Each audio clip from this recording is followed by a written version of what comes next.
ഈ ഒരു കിഡ്നിക്ക് വരുന്ന പലതരം ഡിസീസുകൾ അല്ലെങ്കിൽ നമ്മുടെ ജീവിതശൈലി കാരണം വരുന്ന രോഗം അല്ലെങ്കിൽ ബുദ്ധിമുട്ട് ഇതിനെങ്ങനെയെല്ലാം തരണം ചെയ്യാം, എന്തെല്ലാം സ്റ്റേജസ് ആണുള്ളത്, എന്തെല്ലാം ഭക്ഷണ രീതികളാണ് നമ്മൾ മാറ്റേണ്ടത് എന്നുള്ളതിനെ കുറിച്ചാണ് ഈ ഒരു വീഡിയോയിൽ നമ്മൾ കാണാൻ പോകുന്നത്. ക്രിയാറ്റിനിൻ്റെ അളവ് കൂടിയത് കൊണ്ട് മാത്രം നമ്മളൊരു കിഡ്നി രോഗിയാണ് എന്നുള്ളതിൻ്റെ ഭയം വേണ്ടതില്ല.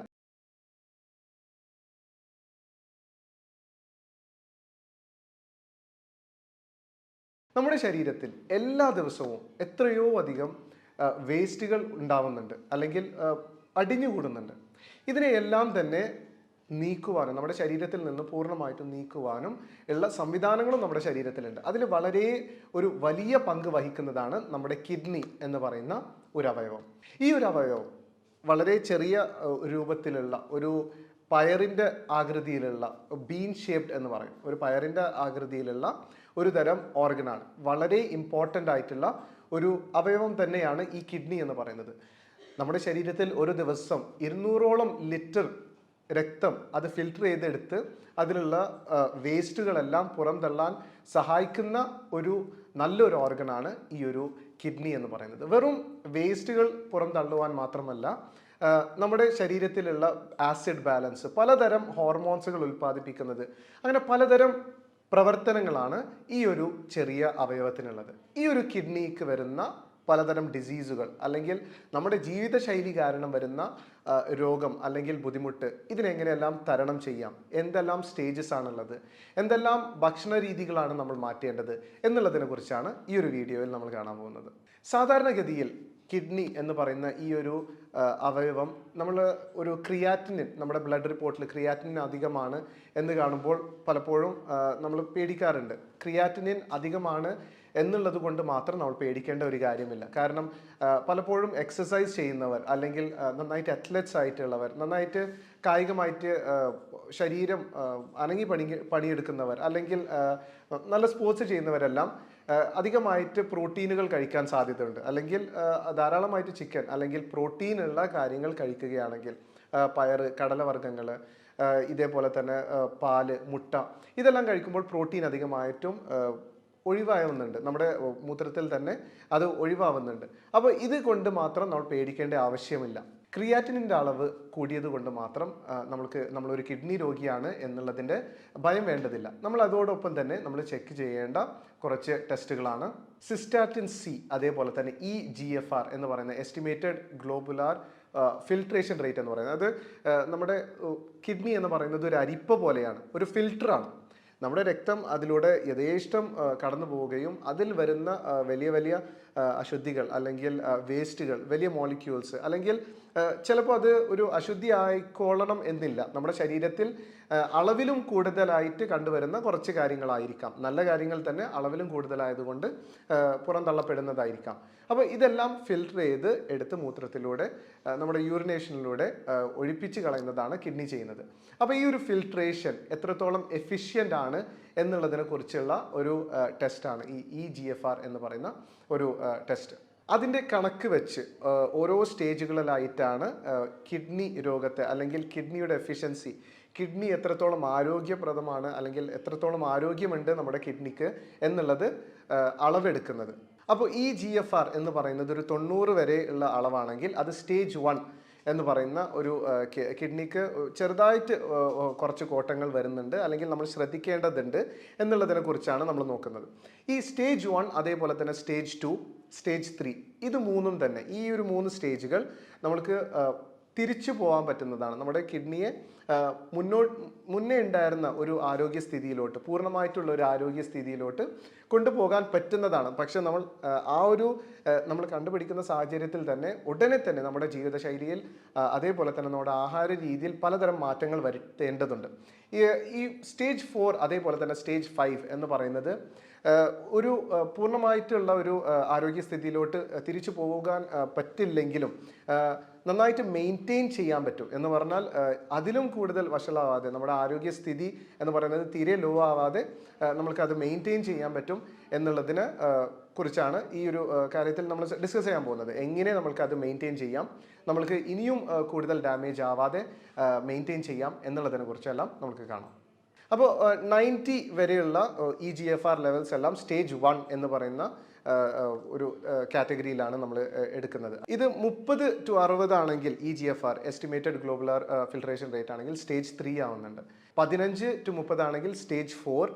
അതേപോലെ തന്നെ 15ലും താഴെയാണെങ്കിൽ EGFR ലെവൽസ് 15ലും താഴെയാണെങ്കിൽ സ്റ്റേജ് 5 ആണ്. അത് വളരെ നമ്മൾ ശ്രദ്ധിക്കേണ്ട ഒരു പ്രശ്നമാണ്. നമ്മൾ പലപ്പോഴും കിഡ്നി ഡാമേജ് ആയതിനു ശേഷം വളരെ എവിഡൻ്റ്ലി നമ്മുടെ ശരീരം ഒട്ടാകെ തന്നെ അത് കാണിക്കുകയും അതേപോലെ തന്നെ ആ ക്ഷീണം നമ്മൾ തീരെ അവശ്യ നിലയിൽ ആവുകയും ചെയ്യുന്ന ഒരു ഓർഗനാണ് കിഡ്നി. ബാക്കിയുള്ള ഏതൊരു ഓർഗൻ ആണെങ്കിലും അത് വീക്ക് ആണെങ്കിൽ പോലും അത്രയ്ക്കും പുറത്തോട്ട് കാണിക്കാറില്ല. ഉള്ളിലുള്ള അവയവങ്ങളാണെങ്കിൽ പുറത്തോട്ട് നമ്മുടെ ശരീരത്തിൽ കാണിക്കാറില്ല. പക്ഷേ കിഡ്നിയിൽ എന്ത് ഡാമേജ് വന്നാലും അത് പെട്ടെന്ന് തന്നെ നമ്മുടെ പുറത്തോട്ടുള്ള കുറച്ച് സൈൻസ് ആൻഡ് സിംറ്റംസ്, കുറച്ച് ലക്ഷണങ്ങളുണ്ട്. അതെന്തെല്ലാമാണെന്നുള്ളത് നമുക്കൊന്ന് കാണാം. സ്റ്റേജ് 1 ആൻഡ് സ്റ്റേജ് 2 നമ്മൾ കണ്ടുവരുന്ന കുറച്ച് ലക്ഷണങ്ങൾ എന്ന് പറഞ്ഞാൽ ചെറുതായിട്ട് നമ്മുടെ മൂത്രത്തിൽ കുറച്ച് പതപ്പ്, അതേപോലെ തന്നെ ഭയങ്കരമായിട്ടുള്ള ഒരു പഞ്ചൻ സ്മെൽ എന്ന് പറയും, ഒരു കുത്തുന്ന ഒരു തരത്തിലുള്ള ദുർഗന്ധം, അതേപോലെ തന്നെ വളരെ മഞ്ഞ കളറിലുള്ള ഒരു കളർ ഡിസ്കളറേഷൻ. ഇത്രയൊക്കെ തന്നെയുള്ളൂ ഒരു ഒന്നാമത്തെയും രണ്ടാമത്തെയും സ്റ്റേജിൽ നമ്മൾ കണ്ടുവരുന്നത്. EGFR ലെവൽ ഒരു 60 to 90 ആണെങ്കിൽ നമ്മൾ ഉടനെ തന്നെ ഡയറ്റിൽ, അത് വീഡിയോയുടെ അവസാനം പറയുന്നതാണ്, ഡയറ്റിൽ ചെയ്യേണ്ട കുറച്ച് കാര്യങ്ങൾ മാറ്റിയാൽ തന്നെ നമ്മൾക്ക് മെയിൻറ്റെയിൻ ചെയ്യാവുന്നതും കിഡ്നിയെ പൂർണ്ണ രൂപത്തിൽ തന്നെ നല്ല ആരോഗ്യ സ്ഥിതിയിലോട്ട് കൊണ്ടുവരാൻ പറ്റുന്നതാണ്.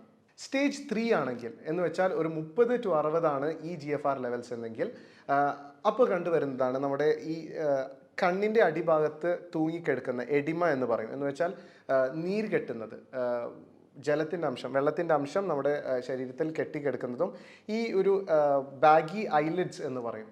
ഇങ്ങനെ തൂങ്ങിക്കെടുക്കുന്ന രീതിയിലുള്ള നമ്മുടെ ലോവർ ഐലിഡ്സ് ഇവിടെ വളരെ വീർത്ത് അല്ലെങ്കിൽ നീർക്കെട്ടുള്ള പോലെ നിങ്ങൾക്ക് കാണപ്പെടുന്നുണ്ടെങ്കിൽ, അല്ലെങ്കിൽ ബ്ലഡ് പ്രഷർ അധികമാണ്, അല്ലെങ്കിൽ കാലിൻ്റെ താഴ്ഭാഗത്തുള്ള നമ്മുടെ ആങ്കിൾ ജോയിൻറ്റ്, നെരിയാണി ഭാഗത്തുള്ള അല്ലെങ്കിൽ താഴോട്ടുള്ള ഭാഗത്തോട്ട് നീർക്കെട്ട്, അത് പിറ്റിംഗ് എഡിമ എന്ന് പറയും. നമ്മളൊന്ന് തൊട്ട് കഴിഞ്ഞാൽ അവിടെ ഒരു ചെറിയൊരു ഗ്രൂവ്, ഒരു കുഴി ഫോം ആവുകയും അത് കുറച്ച് സമയത്തിന് ശേഷമാണ് അത് തിരിച്ചു വരുന്നത്. അപ്പോൾ പിറ്റിംഗ് എഡിമ ഉണ്ട്, അവിടെ എല്ലായിടത്തും നീർക്കെട്ടുണ്ട്. അതേപോലെ തന്നെ അനീമിയ, പലപ്പോഴും നമ്മൾ അനീമിയ ഉള്ളവരെല്ലാം കൂടുതലും അയൺ എടുക്കാൻ നോക്കും, അല്ലെങ്കിൽ ഡീവേമിങ്, പലപ്പോഴും വിരശല്യം കാരണമാണെന്നെല്ലാം വിചാരിക്കാറുണ്ട്. അപ്പോൾ അനീമിയയുടെ വേറെ ഒരു വശമാണ് കിഡ്നി ഡിസീസ്. കിഡ്നി ആരോഗ്യപ്രദമല്ലാത്തത് കാരണം പലപ്പോഴും അനീമിയ വരാനുള്ള സാധ്യത കൂടുതലാണ്. കാരണം എറിത്രോപോയറ്റിൻ എന്ന് പറയുന്ന പുതിയതായിട്ടുള്ള രക്തകോശങ്ങൾ ഉണ്ടാക്കുവാനുള്ള ഒരു ഹോർമോൺ ഫസ്റ്റ് ഉണ്ടാക്കുന്നത് എവിടെ നിന്നാണ്? കിഡ്നിയുടെ മുകളിലുള്ള ഗ്രന്ഥികളിൽ നിന്നുമാണ് ഉൽപ്പാദിപ്പിക്കപ്പെടുന്നത്. അപ്പോൾ അവിടെ വരുന്ന ഒരു ഡാമേജ് കാരണം അനീമിയ വരാനുള്ള, രക്തക്കുറവ് വരാനുള്ള സാധ്യതകളും വളരെ കൂടുതലാണ്. അപ്പോൾ ഈ സ്റ്റേജ് 3 നമ്മൾ കുറച്ച് കാണപ്പെടുന്ന കുറച്ച് ലക്ഷണങ്ങളാണ് ഇവയെല്ലാം. സ്റ്റേജ് 4 and 5, 4ഉം 5ഉം സ്റ്റേജുകൾ എത്തുമ്പോഴേക്കും വളരെയധികം ക്ഷീണിതരാവുകയും അതേപോലെ തന്നെ ഹൃദയമിടിപ്പ് കൂടുക, പാൽപിറ്റേഷൻ എന്ന് പറയും. പെട്ടെന്ന് നമ്മൾ ഒരു സ്റ്റെപ്സ് കയറുമ്പോഴേക്കും നമ്മൾക്ക് ഭയങ്കരമായിട്ട് ഹൃദയം ഇടിക്കുന്നത്, അതേപോലെ തന്നെ ബ്രെത്ത്ലെസ്നെസ്, നമ്മൾക്കൊരു ശ്വാസം കിട്ടാതെ ഒരു അവസ്ഥ വരുന്നത്. അതേപോലെ തന്നെ ഈ ഒരു സ്റ്റേജ് 4 and 5 മുന്നേ പറഞ്ഞ പോലെ തന്നെ വളരെ റെയറാണ് നമ്മൾക്കത് തിരിച്ചു കൊണ്ടുപോകുന്നത്. മുന്നത്തെ ഒരു അവസ്ഥ, ആരോഗ്യാവസ്ഥയിലോട്ട്, കിഡ്നിയുടെ ഒരു ആരോഗ്യാവസ്ഥയിലോട്ട് കൊണ്ടുപോകുന്നത് വളരെ റെയറാണ്. എന്നാലും സാധ്യമാണ് എന്ന് വളരെ ഒരു ചുരുക്കത്തിലുള്ള ഒരു പെർസെൻറ്റേജ് മാത്രമാണ്. എന്നാലും ആ ഒരു സമയത്ത് നമ്മൾ വളരെയധികം നന്നായിട്ട് ബോഡീനെ ടേക്ക് കെയർ ചെയ്യുകയാണെങ്കിൽ നന്നായിട്ട് നമുക്ക് മാനേജ് ചെയ്തു കൊണ്ടുപോകാവുന്നതാണ്. അപ്പോൾ ആ ഒരു സമയത്ത് കണ്ടുവരുന്ന ലക്ഷണങ്ങളാണ് ശരീരം ഒട്ടാകെ നീർക്കെട്ട് വരുന്നത്, പ്രത്യേകിച്ച് നമ്മുടെ വയറ് ഭാഗത്തുള്ള സൈറ്റിസ് എന്ന് പറയും.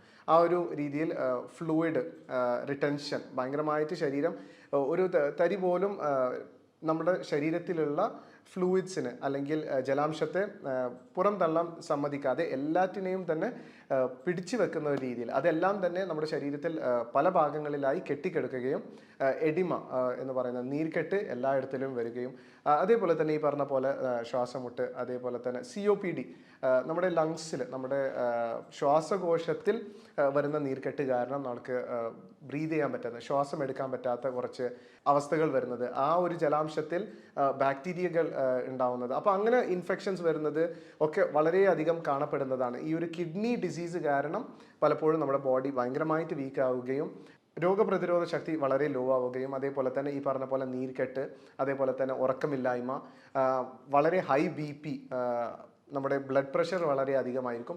അപ്പോൾ ഇങ്ങനെ പലതരത്തിലുള്ള ലക്ഷണങ്ങളാണ് ഈ ഒരു 4 and 5 സ്റ്റേജസിൽ നമ്മൾ കാണപ്പെടാറുള്ളത്. അപ്പോൾ കിഡ്നി ഡിസീസ് എന്ന് പറയുമ്പോൾ നമ്മളെല്ലാവരും തന്നെ ഏറ്റവും ആദ്യം നമ്മളൊരു വില്ലനായിട്ട് കാണുന്നത് ആരെയാണ്? പ്രോട്ടീനെയാണ്. കാരണം നമ്മുടെ മൂത്രത്തിൽ നമ്മൾ ചെക്ക് ചെയ്യുന്നത് എന്താണ്? പ്രോട്ടീൻ എത്രത്തോളം വരുന്നുണ്ട് എന്നുള്ളതാണ്, എത്രത്തോളം ലീക്ക് ചെയ്യുന്നുണ്ട് എന്നുള്ളതാണ്. അപ്പോൾ അതല്ല ഇവിടെ വരുന്ന ഒരു പ്രശ്നം. നമ്മുടെ കിഡ്നിയെ ഡാമേജ് ചെയ്യുന്നത് കിഡ്നിയല്ല. ഏറ്റവും 2 വലിയ വില്ലന്മാരെന്ന് പറയുന്നത്, ഒന്ന് ഹൈ ബ്ലഡ് ഷുഗർ, അധികമായിട്ടുള്ള മധുരം, അതേപോലെ തന്നെ അധികമായിട്ടുള്ള പ്രഷർ, ഹൈ ബ്ലഡ് പ്രഷർ. ഇത് രണ്ടുമാണ് ശരിക്കും നമ്മുടെ കിഡ്നിയെ ഡാമേജ് ചെയ്യുന്നത്. നമ്മുടെ കിഡ്നിയെ ഡാമേജ് ചെയ്യുന്നത് ഇത് രണ്ടുമാണ് ഏറ്റവും ആദ്യം. അതിനുശേഷം അപ്പോൾ ഈ ഒരു ഫിൽറ്ററിലൂടെ പിന്നെ പ്രോട്ടീൻ ലീക്ക് ചെയ്ത് പോകുന്നുണ്ട് എന്നുള്ളത് ഒരു കുറ്റമല്ല, പക്ഷെ പ്രോട്ടീൻ കാരണമല്ല ഇവിടെ ഡാമേജ് നടന്നിട്ടുള്ളത്. അപ്പോൾ ഈ ഒരു കാര്യമാണ് നമ്മളെല്ലാവരും മനസ്സിലാക്കേണ്ടത്. ഹൈ ബ്ലഡ് ഷുഗറും ഹൈ ബ്ലഡ് പ്രഷറുമാണ് ഏറ്റവും വലിയ 2 കാരണങ്ങൾ. ഇതല്ലാതെ പലപ്പോഴും ഇൻഫെക്ഷൻസ് വരാം, വൈറസ് അല്ലെങ്കിൽ ബാക്ടീരിയൽ ഇൻഫെക്ഷൻസ്. അതേപോലെ തന്നെ കുറച്ച് റെയർ കേസായിട്ട് അധികമായിട്ട് നമ്മൾ എടുക്കുന്ന മെഡിസിൻസ് കാരണം, ഭയങ്കരമായിട്ട് എടുക്കുന്ന പെയിൻ കില്ലേഴ്സ് അല്ലെങ്കിൽ മറ്റു സ്റ്റിറോയിഡുകൾ എല്ലാം അധികമായിട്ട് ഇവിടെ വരുന്ന ഒരു വലിയ പ്രശ്നം എന്താണെന്ന് വെച്ചാൽ, പലപ്പോഴും ഈ വക മരുന്നുകൾ എടുക്കുന്നത് വെറും 20% പ്രിസ്ക്രിപ്ഷൻ എന്ന് വെച്ചാൽ ഒരു ഡോക്ടറുടെ നിർദ്ദേശപ്രകാരം എടുക്കുന്നത് വെറും 20% ഈ ഒരു കാലഘട്ടത്തിൽ നമ്മൾ കണ്ടുവരുന്ന ഒരു സർവേ എന്ന് പറയുന്നത്. 80% നമ്മുടെ ഇഷ്ടത്തിന് പോയി എടുക്കുന്ന തരത്തിലാണ് ഈ ഒരു കാലഘട്ടത്തിൽ വരുന്ന സർവേ എല്ലാം തന്നെ പറയുന്നത്. 80% ഈ വക പ്രിസ്ക്രിപ്ഷൻ വേണ്ട ഡ്രഗ്സ് പോലും അല്ലെങ്കിൽ മരുന്നുകൾ പോലും 80% ആരുടെയും സമ്മതമില്ലാതെ അല്ലെങ്കിൽ ഒരു ഗൈഡൻസ് ഇല്ലാതെ, ഒരു മെഡിക്കൽ സപ്പോർട്ട് ഇല്ലാതെയാണ് എല്ലാവരും വാങ്ങുന്നത്. അപ്പോൾ അതിൻ്റെ ഒരു ദുരുപയോഗം തന്നെയാണ് ഇവിടെ വരുന്ന ഒരു കിഡ്നി ഡിസീസിലോട്ട് അല്ലെങ്കിൽ കിഡ്നിയെ ഡാമേജ് ചെയ്യുന്ന തരത്തിലോട്ട് ലീഡ് ചെയ്യുന്നത്. പിന്നെ വളരെ റെയർ ആയിട്ട് കാണപ്പെടുന്നതാണ് ഓട്ടോ ഇമ്മ്യൂൺ ഡിസീസ് എന്ന് പറയും. എന്ന് പറഞ്ഞാൽ നമ്മുടെ സ്വന്തം കോശങ്ങൾ തന്നെ, നമ്മുടെ സ്വന്തം പ്രതിരോധ കോശങ്ങൾ തന്നെ നമ്മുടെ കിഡ്നിയെ ഡാമേജ് ചെയ്യുന്നത്. അത് ഏതൊരു തരത്തിലും ആവും. പലപ്പോഴും ആമവാദത്തെക്കുറിച്ച് അല്ലെങ്കിൽ ഓട്ടിസം അല്ലെങ്കിൽ ഓട്ടോ ഇമ്മ്യൂൺ കാരണം വരുന്ന നടുവേദന, ഇങ്ങനെ പലതരത്തിലുണ്ട്. ഏതൊരു അവയവത്തിനെയാണ് അല്ലെങ്കിൽ ഏതൊരു ഭാഗത്തിനെയാണ് നമ്മുടെ ശരീരം അറ്റാക്ക് ചെയ്യാൻ ചൂസ് ചെയ്യുന്നത് നമുക്ക് പറയാൻ പറ്റുന്നില്ല. എന്നാലും പലപ്പോഴും IgA നെഫ്രോപ്പതി അല്ലെങ്കിൽ IgE കാരണം വരുന്ന കിഡ്നി ഡാമേജ്, ഇതെല്ലാം പലപ്പോഴും കാണപ്പെടാറുണ്ട്. അപ്പോൾ ഈ പറഞ്ഞു വന്നത് എന്താണെന്ന് വെച്ചാൽ, എപ്പോഴും നമ്മൾ ഒരു വില്ലനായിട്ട് കാണുന്നത് എന്തിനെയാണ്? പ്രോട്ടീനിനെയാണ്. പലപ്പോഴും ഈ പ്രോട്ടീൻ തന്നെയാണ് നമ്മുടെ കിഡ്നിക്ക് രക്ഷകനായിട്ട് തിരിച്ചു വരുന്നത്. എന്ന് വെച്ചാൽ നമ്മൾ ഒരു മെഡിസിനായി യൂസ് ചെയ്യേണ്ട ഒരു കാര്യമാണ് നമ്മൾ അതിനെ വില്ലനായി കാണുന്നത്, അല്ലെങ്കിൽ നമ്മൾ ഡാമേജ് ചെയ്തു എന്ന് വിശ്വസിക്കുന്നത് നമുക്ക് പലപ്പോഴും ഒരു മെഡിസിനായി വരുന്ന ഒരു കാര്യത്തെയാണ്.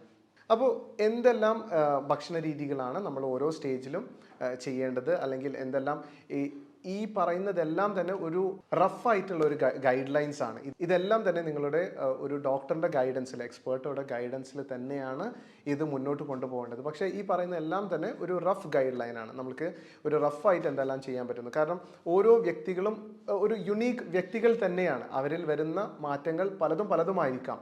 അപ്പോൾ ഈ ഒരു ജനറൽ ആയിട്ടുള്ള കാര്യങ്ങളല്ലാതെ സ്പെസിഫിക് ആയിട്ട് വല്ലതും കുറവോ കൂടുതലോ ഉണ്ടെങ്കിൽ അതെന്താണ് എന്നുള്ളത് കണ്ടുപിടിച്ച് ടെസ്റ്റുകൾ ചെയ്ത് അതിനനുസരിച്ച് വേണം കുറച്ച് അങ്ങോട്ടും ഇങ്ങോട്ടും മാറ്റം വരുത്താൻ. അപ്പോൾ ഈ പറയുന്നതെല്ലാം തന്നെ ഒരു റഫ് ഗൈഡ് ലൈനാണ്. അപ്പോൾ സ്റ്റേജ് 1 ആൻഡ് സ്റ്റേജ് 2 എന്ന് പറയുന്ന ഒരു സ്റ്റേജ് വരുമ്പോൾ നമ്മൾ കഴിക്കേണ്ടത് അധികം പ്രോട്ടീൻസ് തന്നെയാണ്. നമ്മൾ ഈ പറയുന്ന ഷുഗർ ആണ് ഈ damaging factor. High blood sugar ആണെങ്കിൽ ആ ഒരു പ്രമേഹത്തെ നമ്മൾ കൺട്രോൾ ചെയ്യുകയും അധികമായിട്ട് അന്നജം അടങ്ങിയിട്ടുള്ള ഫുഡുകൾ കുറയ്ക്കുകയും നന്നായിട്ട് പ്രോട്ടീൻസ് ഉള്ള ഫുഡ് കഴിക്കുകയും വേണം. സ്റ്റേജ് 1 and 2 നന്നായിട്ട് നമുക്ക് പ്രോട്ടീൻസ് കഴിക്കാവുന്നതാണ്.